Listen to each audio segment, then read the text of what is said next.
신약 성경의 특징이 뭐냐? 신약, 구약 다 언약이죠. 약속이죠.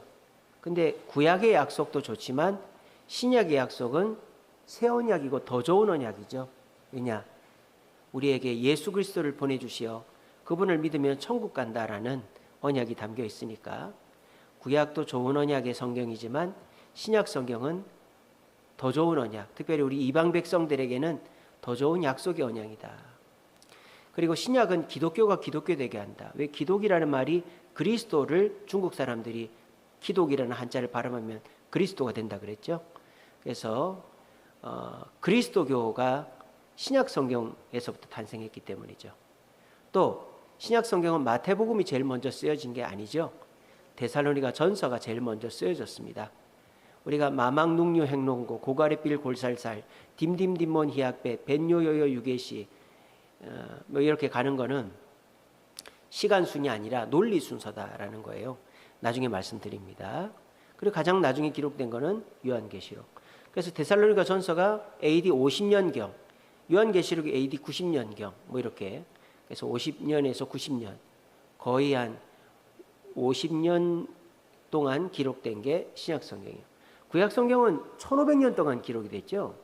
모세에서부터 저기 말라기까지. 근데 이제 신약 성경은 50년 동안 기록이 됐습니다. 신약 성경은 아까 말씀드린 것처럼 시간 순서대로 하면은 데살로니가 전서가 제일 먼저지만은 논리적으로 예수 그리스도의 오심부터 시작해서 마태복음서부터 마망능요 행론고 고가래필 골살살 딤딤딤몬 희약배 벤요요요 유계시 이렇게 외웁니다. 근데 이제 마망능요까지 마태복음, 마가복음, 누가복음, 요한복음까지가 사복음서, 복음서라고 하죠. 그래서 구약의 율법서와 비교되는 성경입니다. 마태복음은 왕으로 오신 예수님이 주제이고, 마가복음은 섬기러 오신 예수님, 누가복음은 이런 자를 찾아오신 인자이신 예수님, 요한복음은 하나님의 아들 되신 하나님 되신 예수님. 그래서 요한복음은 특별히 예수님의 신성을 강조하죠. 그래서 요한복음에는 예수님이 눈물을 흘렸다, 뭐 아파한다 이런 말이 전혀 없어요. 왜? 예수님 하나님이기 때문에. 그래서 마태, 마가, 누가, 요한복음은 각각이 특징을 갖고 있습니다. 예수님의 똑같은 이야기를 기록했지만 보는 관점에 따라서 특징이 있다라는 거예요. 근데 특별히 마태, 마가, 누가복음을 공간복음이라고 합니다. 왜냐하면 비슷한 시기에 비슷한 관점으로 시간순으로 기록이 됐기 때문입니다. 근데 요한복음은 예수님 탄생서부터 죽을 때까지 그렇게 기록되어 있지 않아요. 옴니버스식으로 시간이 앞뒤로 왔다 갔다 합니다. 요한복음 앞에 보면은 예수님이 예루살렘에 가서 뭐 그런 내용이 나오죠. 근데 마태복음, 마가복음, 누가복음에는 예수님 예루살렘 입성은 맨 마지막에 나오잖아요. 그러니까 그런 것들이 차이가 있다는 겁니다. 그리고 이제 역사서는 사도행전이죠. 우리 구약의 역사서, 여호수아서부터 에스더서까지죠. 그것과 비견되는 게 사도행전이죠. 그래서 우리가 열왕기 상하서를 알아야 선지서를 알 수 있다 그랬죠. 마찬가지로 사도행전을 알아야 서신서를 이해할 수 있습니다. 사도행전은 누가 썼죠? 누가 썼죠? 제가 정답 말씀드렸잖아요. 누가 썼죠? 누가가 썼잖아요. 누가가. 자, 누가가 누가복음과 사도행전을 썼죠. 그래서 데오빌로라는 사람한테 사도 바울이 전하는 예수는 나쁜 사람이 아니다, 사도 바울이 이렇게 훌륭한 일을 했다라는 것을 가르쳐 주려고 쓴 거예요. 그래서 사도행전에는 역사적 가치가 엄청나게 크죠. 그래서 아주 역사적인 기록들이 많이 들어가 있어요. 서신서는요, 바울 서신과 일반 서신 나눠집니다. 그래서 바울 서신이 13권이죠. 로마서, 고가래필, 골사살, 딤딤딤몬, 빌레몬서까지 희약벳, 벤요요요, 유 8권은 일반 서신이라고 합니다. 그래서 바울이 쓴 거하고 그 외에 뭐 베드로, 유다, 뭐 야고보 뭐 이런 사람이 쓴 거를 일반 서신 8권이라고 합니다. 그 예언서는 요한계시록이죠. 요한계시록은 사도 요한이 썼죠. 마지막 때 반모섬에서 마지막 때를 예언한 것이 요한계시록이다. 그래서 우리가 요한계시록을 볼 때 종말의 때 아마겟돈 전쟁이 있고 휴거를 하고 7년 동안 어린 양의 혼인잔치를 하고 이런 식의 세대주의적 종말론적으로 해석하다 보면 우리를 현혹할 수 있다. 요한계시록에 나오는 종말의 때는 언제다? 지금이다. 지금이 우리가 고난을 당하고 있다. 그렇게 생각을 하시고 예수님의 재림은 한순간에 온다. 뭐 예수님이 재림하는 게 무슨 아마겟돈 전쟁이 있고 하늘에서 불이 떨어지고 뭐 이런 식으로 되는 게 아니라 예수님 뭐랬습니까? 아무도 모르게 오신다 했잖아요. 그러니까 요한계시록대로 예수님 오시는 게 아닙니다. 요한계시록에 나온 건 상징이에요. 문자적으로 해석하면 안 돼요. 그런 것들을 제가 나중에 우리 그 개혁신학적 고신의 신학의 관점에서 자세하게 풀어드립니다. 그래서 이제 신약 성경은 논리적인 관점으로는 복음서, 역사서, 서신서, 예언서 이렇게 순서를 매깁니다. 복음서는 뭡니까? 복음의 시작이죠. 복음의 시작은 누구죠? 예수 그리스도. 예수 그리스도 이야기가 마망능욕 이 사복음서에 나오죠. 역사서 사도행전은 뭡니까? 복음의 확장이죠. 예루살렘에서 사마리아, 유대, 또 수리아, 안디옥, 또 소아시아, 로마까지 복음의 확장, 그게 사도행전의 주제고요. 서신서는 뭡니까? 복음의 가르침이죠. 바울이 개척한 교회들에게 막 질문도 하고 또 이렇게 막 뭐 싸운다고 막 고발도 하고 막 이렇게 하잖아요. 거기에 대해서 이렇게 해라 저렇게 해라 가르쳐 주는 거. 복음의 가르침이 서신서죠. 예언서는 복음의 마침이죠. 예수님의 재림을 얘기하고 있으니까. 그래서 복음의 마침이다. 근데 이렇게 신약 성경이 논리적인 순서대로 배열이 돼 있는데 이거를 기록 순서대로 이렇게 제가 다시 배열을 해봤어요. 한번 재미삼아. 그래서 이제 제가 저 초록색으로 해놓은 건 바울 서신이고, 그 다음에 파란색으로 한 거는 복음서고, 빨간색은 역사서. 역사서는 한 권밖에 없죠. 사도행전. 일반 서신 8권은 보라색으로 해놨고, 예언서도 한 권밖에 없죠. 한 권. 뭡니까? 요한계시록. 그래서 바울 신학 하시는 분들은 신약 성경의 최고는 바울 서신이다. 바울 서신만 성경이다. 뭐 이렇게 하는 사람도 있어요. 옳지 않죠. 또 이런 자유주의 신학자들은 성경에 무슨 홍해 갈라지고 오병이어 기적 이런 건 다 거짓말이고 예수님의 윤리적이고 도덕적이고 사랑적인 얘기만을 우리가 본받고 지켜야 된다. 그게 뭡니까? 바르트 신학이죠. 성경에는 하나님 말씀도 있다.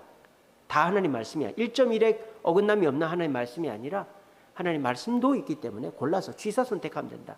뭐 그런 식으로 얘기를 합니다. 그래서 이제 바울 신학이 심취한 사람들은 바울 서신이 진짜 신약이지. 그리고 또 예수님에 대해서 중요하게 생각하면 복음서에 나오는 게 진짜 성경이지. 뭐 개인이 쓴 편지가 무슨 성경이야. 뭐 이런 식으로 얘기하지만 우리가 27권은 정경이다. 이거는 성령께서 정하신 것이다. 좀 이따 신약 성경 27권이 왜 정경이 되었는지를 제가 설명드립니다. 그때 보시면 압니다. 자, 신약 성경 중에 제일 먼저 쓰여진 게 데살로니가 전서 AD 51년경에 제가 지난번 설교했죠. 그 로마 마케도니아의 첫성 빌립보 전도하고 데살로니가에서 3주 머물다가 복음을 전했는데 야손의 집에서 이제 보호받다가 탈출했다 그랬죠. 그때 생긴 게 데살로니가 교회예요. 그러니까 바울이 베레아, 아덴, 고린도까지 왔는데 고린도에 있는데 편지가 온 거예요. 데살로니가 교회 성도들한테. 바울 선생님, 우리가 잘 지내고 있습니다. 우리가 어떻게 예수 믿어야 될까요? 그러니까 바울이 이 고린도에서 데살로니가 교인들 너무 기뻐가지고 너희들 잘했다. 예수님 곧 오시니까 조금만 참아라.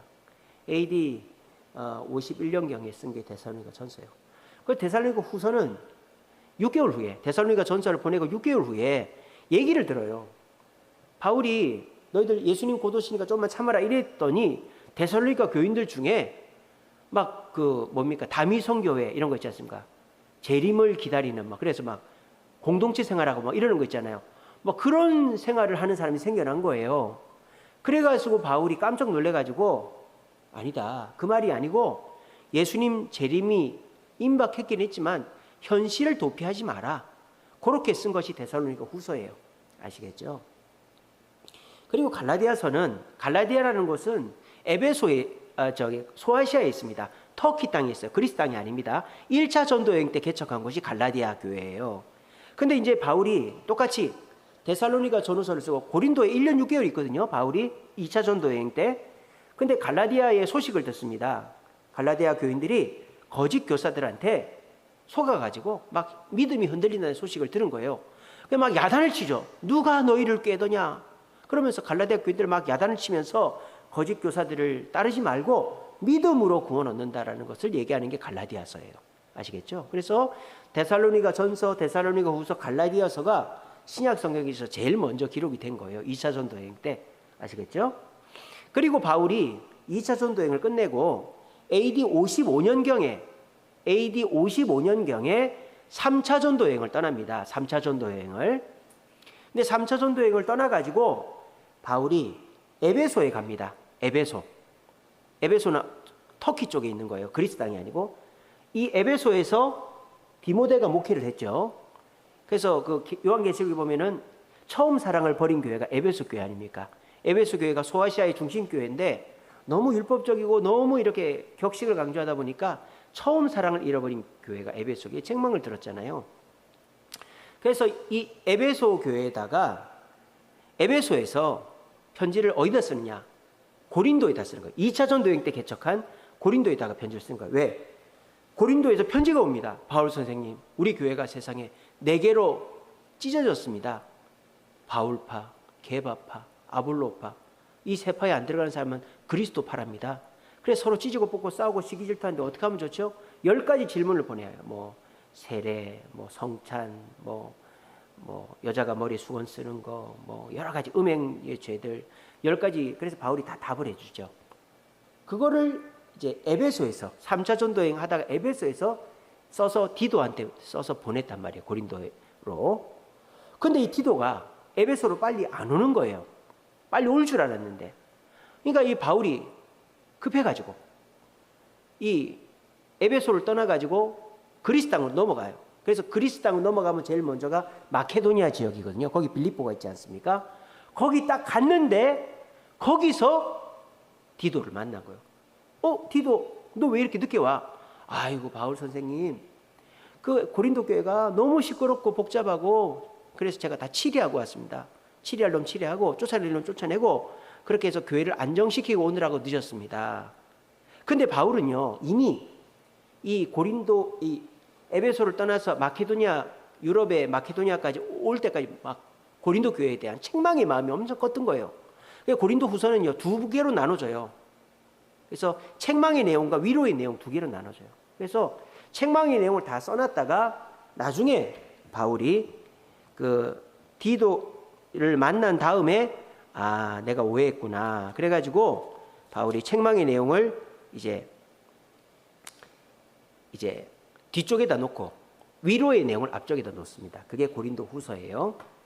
그 다음에 이제 로마서는 사도 바울이 마케도니아에 갔다 그랬죠. 3차 전도 여행 때 쭉 해가지고 고린도에 갔어요. 아까 편지 보낸 고린도 말입니다. 그러니까 고린도가 제대로 된지 봐야 될 거 아닙니까? 고린도에 가니까 디도가 잘 정리해놨네. 딱 된 거예요.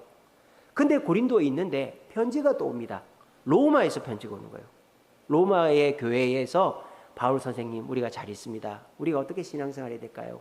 그래서 믿음이란 뭔가, 신앙생활 어떻게 해야 되는가, 율법과 믿음의 차이, 유대인과 우리 이방인 기독교인의 차이, 뭐 이런 것들을 설명하는 로마서를 쓰죠. 그래서 보냈어요, 로마서를. 그거를 고린도에서 보냈단 말입니다. 3차 전도 여행 때. 그래서 3차 전도 여행 때 기록한 성경이 고린도전서, 고린도후서, 로마서가 되겠습니다. 바울이 3차 전도 여행을 끝내고 고린도에서 다시 왔던 길을 되돌아가죠. 배를 안 탑니다. 육로로 다시 가죠. 고린도에서 다시 아덴, 베레아, 데살로니가, 빌립보 넘어가서 뭐 이렇게 에베소 뭐 이런 식으로 쭉쭉 갑니다. 그래서 설교하다가 어떤 애가 떨어져 죽잖아요. 그죠? 뭐 그런 데도 있고. 갑자기 생각이 안 나는데. 그렇게 돌아간다면 3차 전도 여행은 배를 안 타요. 왜 배를 안 탔을까요? 도둑들까봐. 선교 여행을, 이게 로마 쪽 교회들은 부자 교회들란 말이에요. 예루살렘 교회는 가난하단 말이에요. 박해를 받으니까. 그러니까 이제 바울이 3차 전도 여행 때 개척했던 교회를 쭉 돌면서 선교원금을 어마어마하게 많이 받아놨어요. 근데 그걸 배를 탔다가는 배 안에서 꼼짝없이 털리게 돼 있는 거예요. 그래서 그냥 육로로 해서 이렇게 해서 갑니다. 가는데, 그래서 바울이 이제 가이사랴에 가서 잡히죠. 그리고 재판을 받지 않습니까? 헤롯 아그리파 2세한테. 그리고 내가 로마에 가서 로마 황제한테 재판 받겠다 그러잖아요. 그래서 아드라무테노라고 배를 타고 가다가 풍랑을 만나가지고 그 섬에 머물렀다가 배를 고치고 로마로 들어가죠. 그리고 재판을 받아서 다행스럽게도 감옥에 들어가지 않고 가택연금이 되죠. 감옥에서 2년 동안 있습니다. 그 감옥이 아니고 가정집에, 집에 갇혀 있는, 남들이 방문할 수 있는데 자기가 외출이 안 되는 거예요. 근데 그 2년 동안에 감옥 이제 가택연금 상태에서 바울이 4권의 성경을 쓰죠. 에필골몬을 쓰죠. 에필골몬. 그래서 로마 감옥에 있을 때 에베소서, 빌립보서, 골로새서, 빌레몬서를 씁니다. 그래서 바울이 AD 62년서부터 64년까지 2년 동안 감옥에 있거든요. 그래서 이제 편지를 쓰는데 에베소서는 뭐 당연히 에베소 교회에 보냈겠죠. 그래서 교회란 무엇인가? 그리스도의 몸이다. 그러니까 너희가 진정한 교회가 되라. 서로 사랑해라. 그렇게 해요. 빌립보서는 뭡니까? 빌립보 교회 아시죠? 자주죽 옷감 장사 루디아하고 간수의 가족들이 개척한 그 빌립보. 그 빌립보 교회가요. 바울이 감옥에 있는데도 성경금을 보낸 바울이 너무 기쁜 거야. 야, 이놈들이 내가 끈떨어진 연인데 감옥에 있는데 그래도 나에게 헌금을 보내줘. 내가 너희 너무 기쁘다. 개인적인 서신이 빌립보서입니다. 골로새서는 뭡니까? 골로새 교회에 보냈죠. 골로새 교회는 바울이 개척한 교회가 아닙니다. 근데 개척해서 신앙생활하고 있다니까 너무 기특해가지고 너희들 이단을 경계하고 예수를 똑바로 믿어라. 그렇게, 왜냐하면 이제 바울한테 복음을 들은 적이 없으니까 그렇게 가르쳐요. 빌레몬서도 개인 서신입니다. 빌립보서, 빌레몬서 개인 서신이에요. 왜? 빌레몬이라는 사람이 바울이 감옥에 있을 때 오네시모라는 사람을 보냈어요. 그래가지고 바울 선생님을 좀 섬겨라 이렇게 보냈단 말이에요. 그래서 이 빌레몬이 보낸 오네시모가 바울을 열심히 섬기는데 이 오네시모 표정이 어두운 거예요.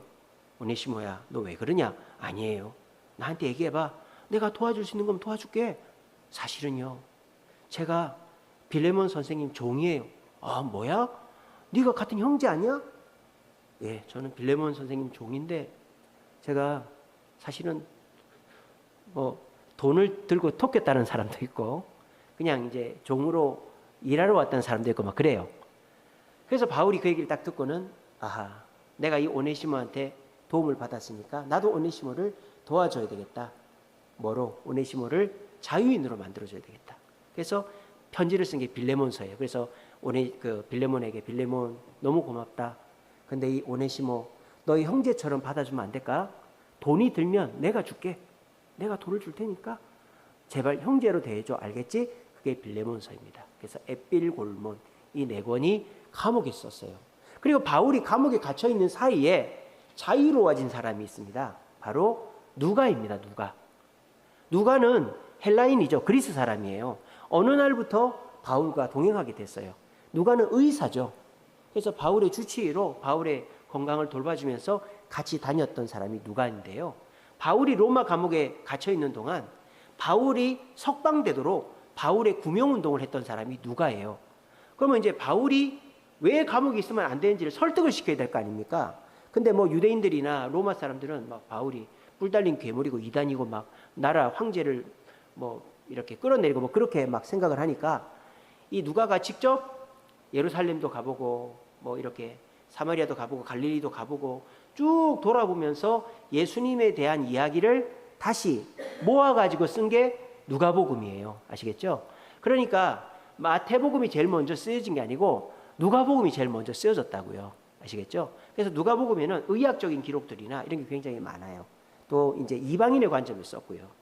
그리고 이제 이 바울이 전하는 예수가 어떤 사람인가를 설명한 게 누가복음이라면 바울이 그 복음을 듣고 언제 변화됐고 그 변화돼서 어떻게 복음을 전하고 다녔는가를 설명하는 책이 사도행전이죠. 그러니까 누가복음은 전편, 사도행전은 후편이죠. 데오빌로라는 사람한테 쓴. 그게 바로 누가복음과 사도행전이다. 이게 로마 투옥 감옥 있을 때 쓰여진 거다라는 겁니다. 그 다음에 뒤에 보면 마가복음이 나오죠. 마가복음은 누가 썼습니까? 마가가 썼죠. 마가가 누구예요? 바나바의 조카 마가죠. 바나바의 조카 마가. 근데 이제 바나바의 조카 마가가 언제 나옵니까? 바울과 바나바가 1차 전도여행을 가는데 바나바가 마가의 삼촌이잖아요. 그래서 바울, 내 조카 좀 데려가면 안 될까? 그래요. 데려갑시다. 데려가는데 이놈이 배멀미를 해가지고 아이고 삼촌 난 이제 못 가겠다. 나 집에 갈래. 곱게 자라가지고 이 마가는요 통역관이었어요. 통역관 집안이었어요. 옛날에도 우리나라 역관이라고 있었잖아요. 중국말 잘하는 사람. 그건 역관이죠. 그 역관들이 돈을 많이 벌었거든요. 이때도 마찬가지요. 외국말을 잘하는 사람 돈을 많이 벌었단 말입니다. 그러니까 역관이 집이니까 편하게 살았어요. 그러니까 이 마가 요한이 성교여행 갔다가 비어가지고 중간에 포기한 거예요. 이 마가 요한이 부자였다는 증거가 뭐죠? 성령 강림이 어디서 일어나요? 마가 요한의 다락방에서 일어나잖아요. 근데 다락방이 그냥 다락방이 아니고 우리 교회 본당 한 두세 배만한 홀이에요. 홀, 2층 홀. 거기에 기둥이 이렇게 쫙 있고 가봤거든요. 저는 사람 엄청 많아요. 그러니까 150명이 들어갈 만하죠. 그래서 이제 마가 요한은 부자였어요. 부자. 근데 이 마가 요한이 바나바와 함께 선교여행을 1차에 갔다가 뛰어가지고 못 갔는데 2차 전도여행을 또 가려고 하는 거예요. 근데 바나바는 바울한테 마가를 데리고 가자 그러고 바울은 안 된다 그러고 그래 둘이 싸우죠. 바울과 바나바가. 그래서 갈라지죠. 그래서 바울은 2차 전도여행 때부터 누굴 데려갑니까? 실라를 데려가잖아요. 바나바는 마가를 데려가고 결국은 바나바는 그 다음에 뭐 했는지가 안 나와요. 근데 마가가 그 다음에 뭘 했느냐? 베드로의 옆에서 통역관 일을 했단 말입니다. 베드로가 헬라어도 못하고 또 이제 로마어도 못하니까. 그래서 그러면서 이제 마가가 베드로로부터 들은 얘기가 있을 거 아니에요. 예수님에 대해서. 그거를 모아가지고 기록한 게 마가복음이에요. 그러니까 마가복음은 성령의 영감으로 마가가 기록했지만 베드로가 가르쳐준 걸 기록했어요. 그래서 사복음서 중에 제일 짧은 게 마가복음이죠. 왜? 지가 본 게 없으니까. 사복음서 중에 제일 긴 게 아마 누가복음일 거예요. 엄청 자세하게 조사하고 다녔으니까. 근데 이 마가복음은 마가가 들은 거예요. 그냥 바울한테. 간략한 전기 형식이 마가복음입니다. 예. 그리고 이제 바울이 이제 2년 동안 가택 연금 상태에 다 풀려났단 말이에요. 그러면서 이 바울이 어떻게 하느냐? 자기가 개척했던 그 로마에 있는 그리스 땅에 있는 교회들을 다시 돌아봅니다. 그러면서 바울이 어디로 갔느냐? 마케도니아로 갔어요. 마케도니아에 뭐가 있어요? 빌립보 교회가 있잖아요. 그리스 첫성 마케도니아의 빌립보 교회. 그 마케도니아에 갔는데 에베소에서 목회하고 있는 에베소 담임 목사 디모데가 생각이 난 거예요. 아이고 그 힘든 교회 가가지고 얼마나 고생하고 있을까. 디모데야 목회는 이렇게 하는 거다. 성도들이 이렇게 다스려라. 그러면서 쓴 게 디모데 전서, 개인 서신이죠. 영적인 아들 디모데 개인적으로 마케도니아에서 쓴 것이 디모데 전서입니다. 디도서도 마찬가지죠. 디도도 영적인 아들이죠. 바울의 영적인 아들이 디모데, 디도, 오네시모 뭐 이렇게 있었죠. 그죠? 그래서 이 디도도 영적인 아들인데 이 디도는 그레데라는 섬에서 목회하고 있었죠. 그레데. 근데 그 그레데 섬 사람들 거짓말도 잘하고 막 사람들이 거칠어요. 그러니까 이 디모데는 맞지가 않는 거예요. 그래서 디도 아주 이렇게 진취적이고 적극적인 디도를 보낸 거죠. 그래서 디모데 전서나 디도서나 내용이 비슷합니다. 이제 개인적으로 목회에 대한 걸 가르쳤기 때문에. 그 다음에 이제 히브리서가 나오는데 이건 누가 썼는지는 몰라요. 아마 바울이 썼을 것이다. 그래서 우리가 믿음으로 고른다. 히브리서가 믿음 강조하고 있지 않습니까? 그걸 얘기하고 있고요. 그 다음에 야고보서는 야고보가 기록을 했죠. 그래서 이제 이거는 예수님의 동생 야고보가 아니고 아니죠. 예수님의 동생 야고보죠. 예수님의 동생 야고보. 그래서 이 야고보가 예수님 살아생전에는 예수님을 안 믿었죠. 그 형님한테 뭐랍니까? 형님, 메시아라며 예루살렘 성에 가서 나 메시아다 하고 기적도 좀 베풀고 사람들도 좀 그거 그래야 될 거 아니요? 이렇게 예수님을 놀린 사람이 야고보 사도예요. 근데 이 야고보가 예수님 돌아가시고는 예수님 믿게 된 거예요. 얼마나 부끄러웠는지 메시아이신 자기 형님을 지천에 두고도 조롱만 했으니 얼마나 부끄럽겠어요. 그래서 야고보가 나중에 이렇게 겸손하게 사역을 참 열심히 했습니다. 그래서 야고보의 별명이 뭡니까? 야고보의 별명이 뭐예요? 책도 있잖아요. 낙타무릎 아닙니까? 낙타무릎. 여러분 낙타무릎 보셨어요? 낙타무릎은요 무릎이 주먹만 하죠. 우리 이정숙 권사님 무릎이 주먹만 하십니다. 주먹만 해요. 그래서 낙타는 꿇어앉아서 잠을 자잖아요. 그러니까 낙타가 무릎이 엄청 굵은 거예요. 그래서 야고보가 낙타 무릎처럼 무릎 꿇고 기도를 어마어마하게 많이 했다. 그래서 야고보를 낙타무릎이다. 그래서 야고보서의 핵심이 뭐예요? 행함이 없는 믿음은 죽은 믿음이다. 행함을 강조하지 않습니까? 왜? 자기가 예수를 늦게 믿었고, 그러니까 막 마음이 급하거든. 행함을 강조한 게 야고보서죠. 그래서 신약의 잠언이다. 신약의 잠언이다. 왜냐하면 솔로몬이 잠언을 썼잖아요. 자기의 체험의 바탕으로 썼잖아요. 그죠? 자기 자식들한테. 마찬가지. 야고보서도 자기 체험으로, 내가 우리 형님인 예수님을 그렇게 홀대하고 참 너무 죄스러워가지고 내가 형님을 위해서 늦게나마 철들었는데 너희들도 있을 때 잘해. 그렇게 하는 거죠. 그 다음에 이제 마태복음이 그 다음에 쓰여지는 거예요. 우리 신약성경에 마태복음이 제일 먼저 나오지 않습니까? 근데 마태복음은 AD 63년경에 쓰여집니다. 마태가 이제 예수님에 대한 이야기가 점점 사라지는 거예요. 그래가지고 마태가 부랴부랴 마태복음을 쓰는데, 예수님은 유대인의 왕으로 오셨다. 아마 마태가 누가복음과 마가복음을 읽어보지 않았겠어요? 누가복음은 이방인의 왕으로 오신, 이방인을 위해서 오신 사람이신 예수님이 강조되고 있고, 누가복음은, 마가복음은 섬기러 오신 예수님 강조되고 있기 때문에 유대인의 왕으로 오신 예수님을 강조해야 되겠다. 그래서 마태복음 제일 1장에 뭐가 나오죠? 예수님의 족보가 나오잖아요. 이렇게 아브라함서부터 이렇게 쫙 나오지 않습니까? 그렇게 해서 예수님은 우리 아브라함의 후손이다. 그래서 이제 마태복음이 이제 예루살렘에서 마태가 썼고요. 그 다음에 베드로전서를 씁니다. 베드로전서는 누가 썼을까요? 베드로가 썼겠죠. 베드로는 이때 어디 있을까요? 로마에 있습니다.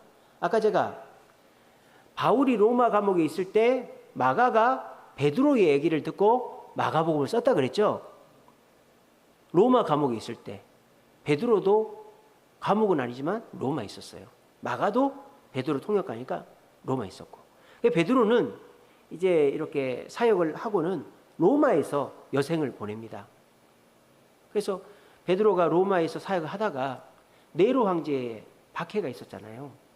그때 막 사람들이 우리 베드로 선생 여기 있다가 잡혀 죽는다고 나가라고 막 그래가지고 자기도 나가고도 싶고 나갔잖아요. 근데 환상을 보잖아요. 예수님께서 십자가를 메고 로마로 들어가는 환상을 보죠. 그때 베드로가 한 말이 뭐다? 쿠오바디스 도미네. 쿠오바디스. 쿠오바디스. 어디로 가십니까? 도미네, 주님.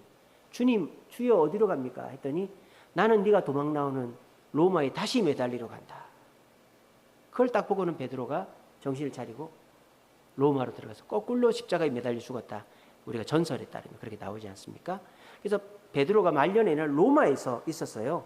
그래서 로마에서 베드로 전서를 썼어요. 아마 이 베드로 전서는 로마에 있는 교인들이 읽고 또 이제 그리스 땅, 저 소아시아까지 여러 군데 읽으라고.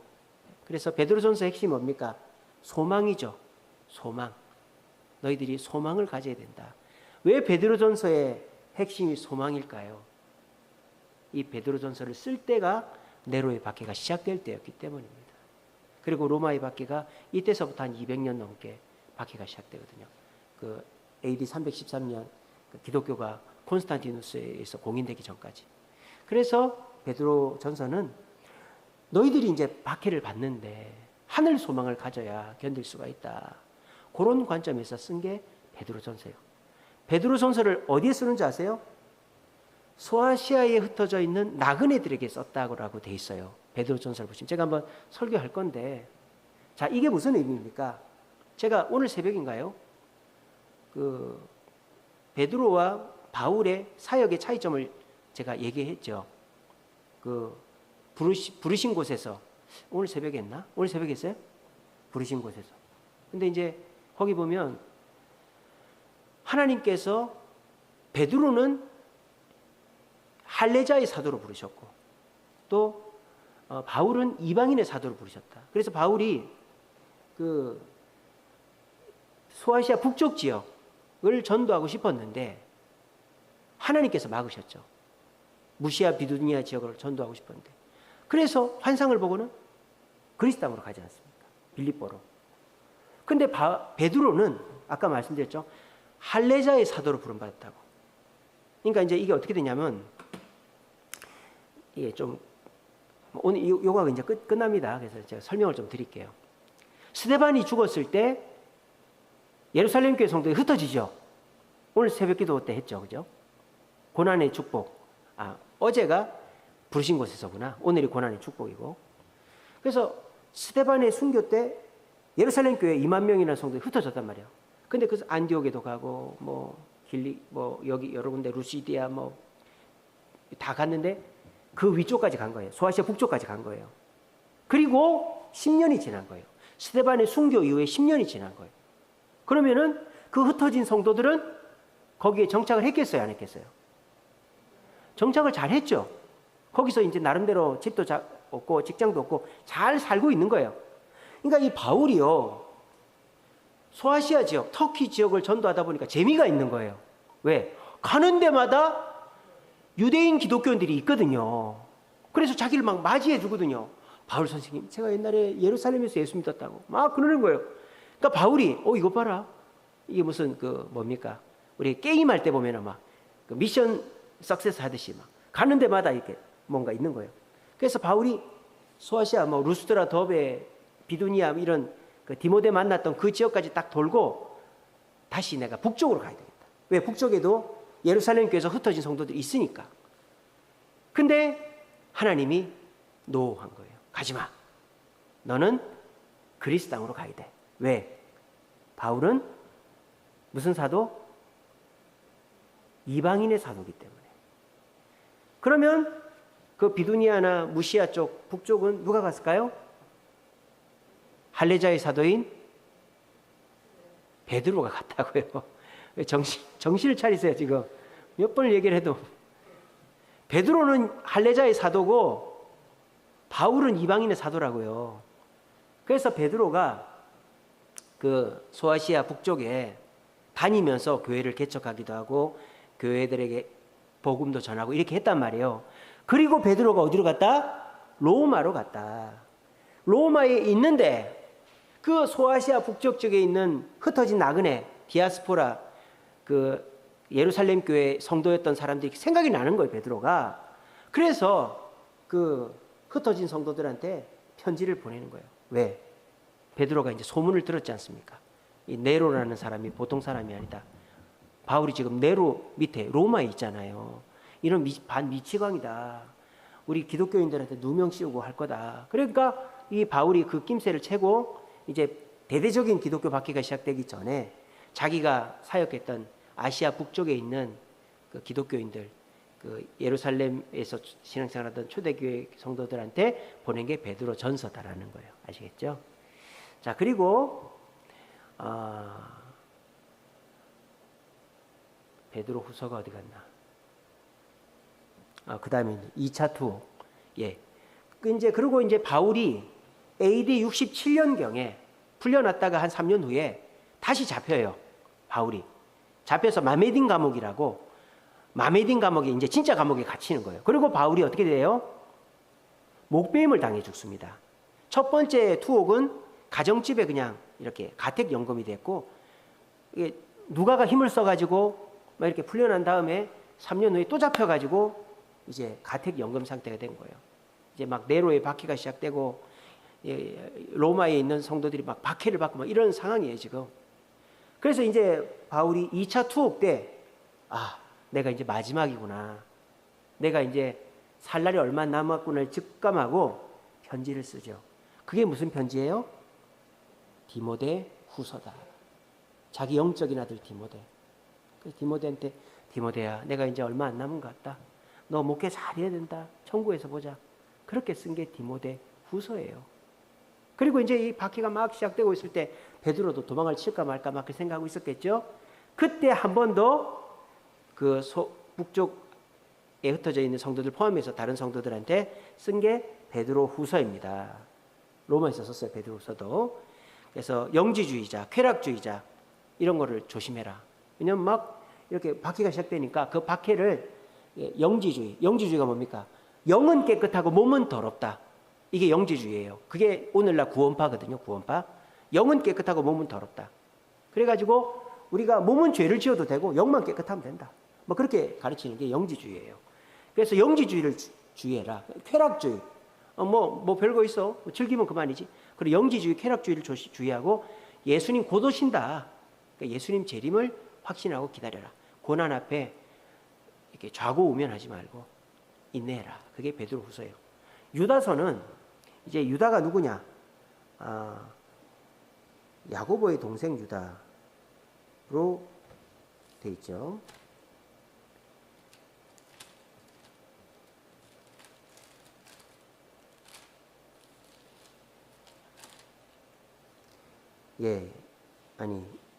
예수님의 동생 유다이네요. 그래서 이 유다가 이제 쓴 성경인데, 이 유다서는 예루살렘에 썼죠. 그리고 영지주의를 조심해라. 그때 당시에 베드로 사역할 때도 그랬고, 그때 당시에 영지주의가 판을 치고 있었나 봐요. 그래서 유다서는 예수님 동생 유다가 썼는데 영지주의를 조심하라 그렇게 쓴 겁니다. 그리고 이제 한참이 떨어지죠. 이제 바울도 죽고 베드로도 죽고 다 죽었어요. 사도 중에 남은 사람 누구밖에 없을까요? 요한밖에 없는 거예요. 다 죽었어요. 다 죽었어요. 그러니까 이제 2차 투옥이 AD 67년이니까 AD 90년이 반모섬이거든요. 3, 4년 후잖아요. 그동안에는 막 죽어나가는 거예요. 막 이제 네로 황제의 핍박만 있는 거예요. 그래서 바울은 마메딘 가면서 목베어임 당해 죽고, 베드로는 십자가 꼴려 달려 죽고, 성도들은 막 로마 원형 경기장에 화형당하고 사자밥이 되고 막 난리 부르스가 아닌 거예요. 그런데 이제 그 박해의 손길이 누구한테까지 왔느냐? 사도 요한한테까지 온 거예요. 자, 지금 남아있는 기독교의 대표가 누구냐? 예수님 12사도 중에 제일 젊은 사도 요한입니다. 저놈을 잡아와라.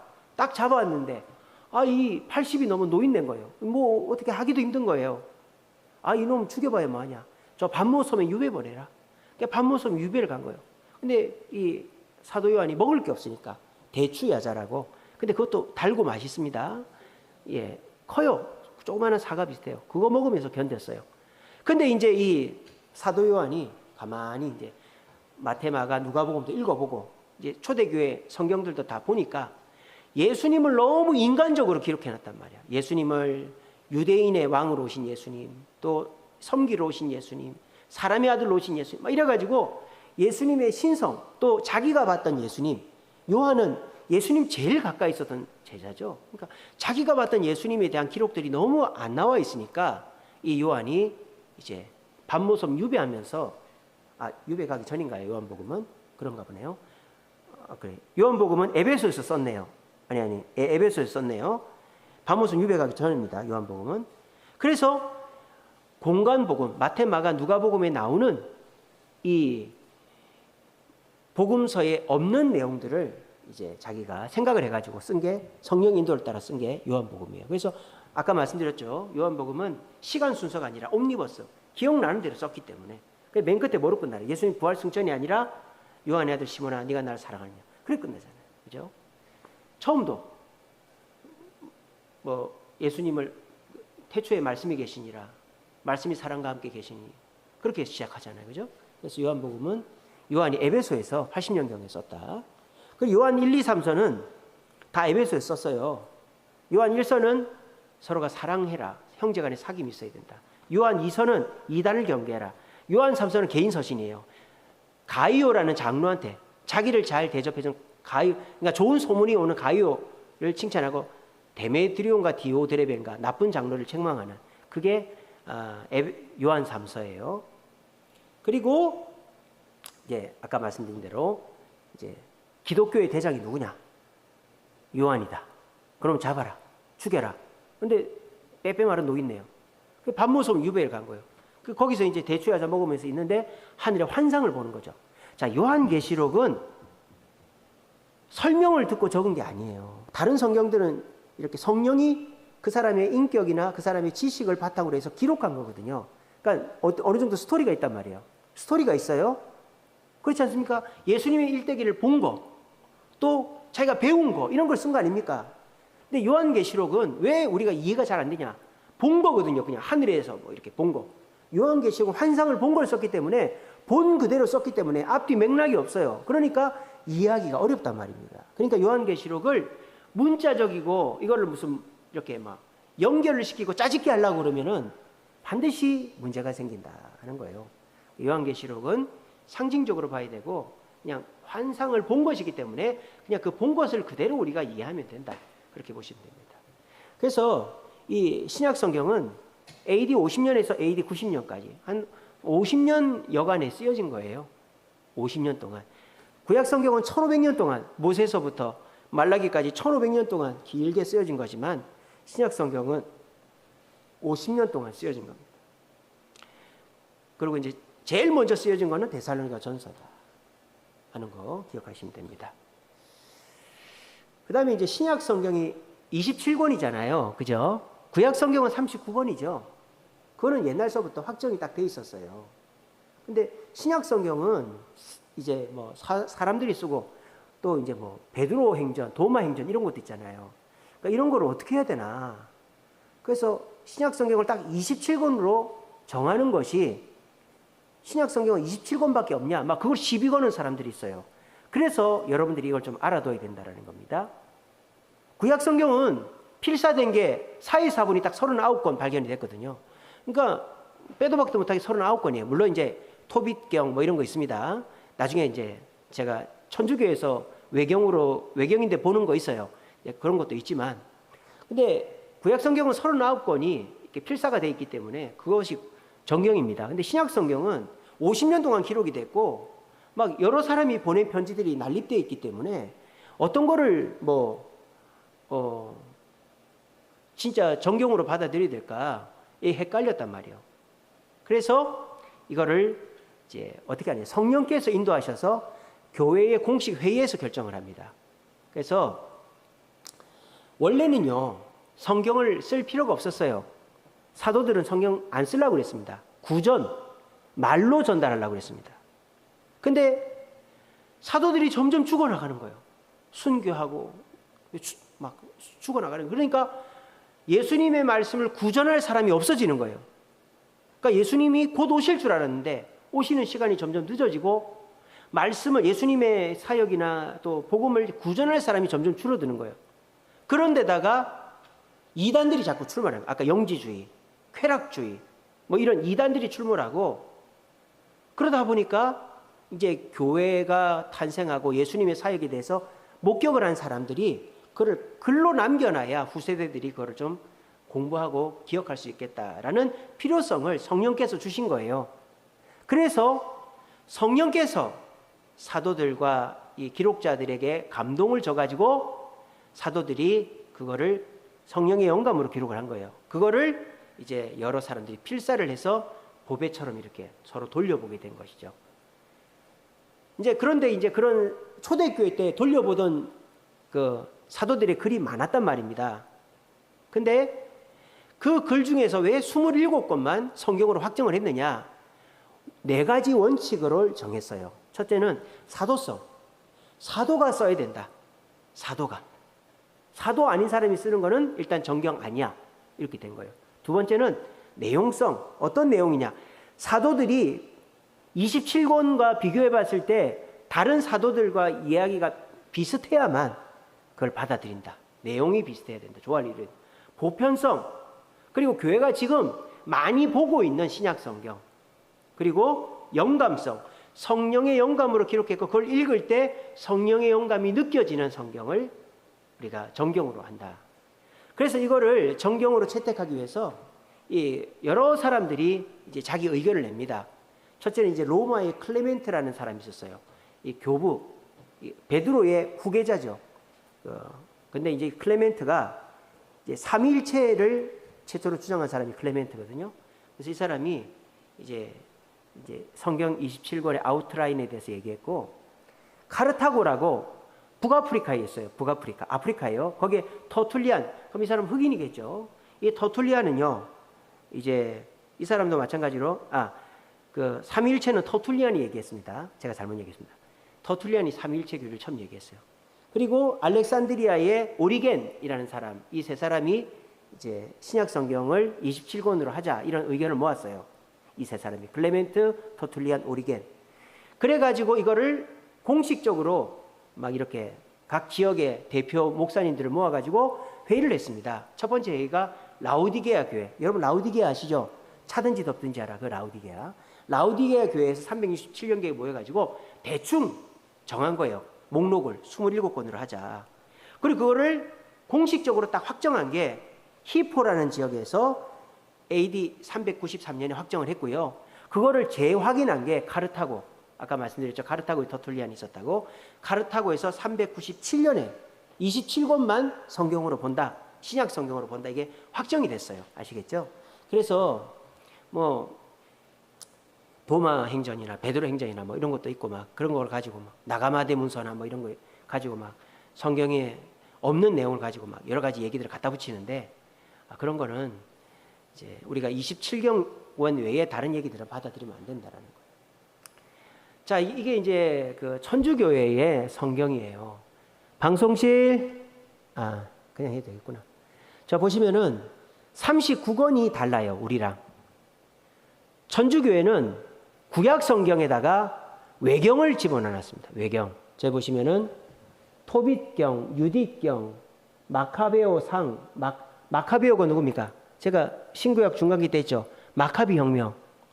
그 하스몬의 아들이잖아요. 그 마카비가 한 얘기도 외경이에요.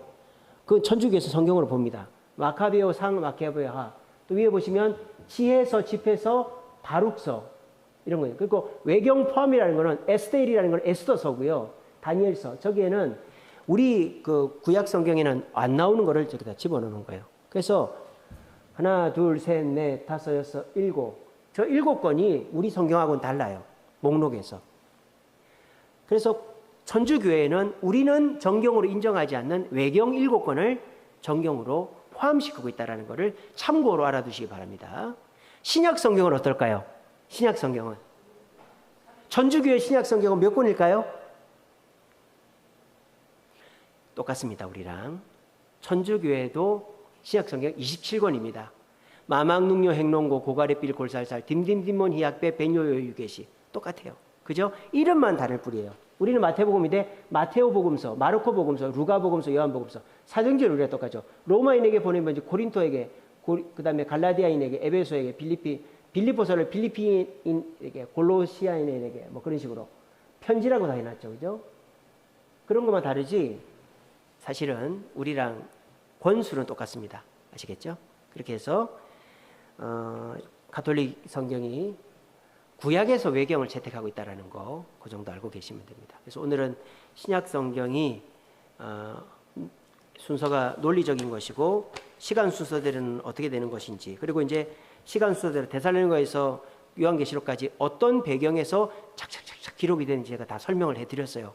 이게 이제 한 번 들어서 이해가 안 되면 유튜브에 제가 올리고 하니까 서울주세훈교회 치고 들어가서 유튜브로 다시 들어보시면 신약 성경이 데살로니가 전서가 어떤 배경에서 이렇게 기록이 됐구나. 제가 이제 데살로니가에서 요한계시록까지 지금 설명을 엄청 길게 했잖아요. 이게 보통 얘기가 아니에요. 이렇게까지 설명하는 게 쉬운 일이 아니에요. 여러 공부도 하고 책도 보고 이렇게 해야 이게 되는 거예요. 그러니까 여러분들이 요거를 한번 흐름을 쫙 잡아놓으면 성경을 이해하는 데 굉장한 도움이 됩니다. 제가 아까 말씀드렸죠. 사도행전이 이해가 돼야 서신서가 이해가 된다고. 근데 제가 아까 말씀드린 것처럼 데살로니가 전서에서 요한계시록까지 서신서를 제가 쫙 훑어드렸잖아요. 그거를 여러분들이 유튜브 들어가 다시 보시고 하시면 신약 성경 이해하는 데 많은 도움이 되실 것입니다. 그래서 제가 오늘 강의하기 위해서 1시간 동안 또 다시 공부했어요. 그렇게 해서 제가 다시 정리하고 해서 이렇게 막 해가지고 프린트 해가지고 제가 오늘 강의한 거거든요. 그러니까 그 유튜브에 있는 거 한번 보시고 그렇게 해서 자꾸 숙지하시면 성경을 이해하고 설교 듣는데 도움이 되실 것입니다. 다음 시간에는 마태복음, 마가복음 하겠습니다. 기도하겠습니다.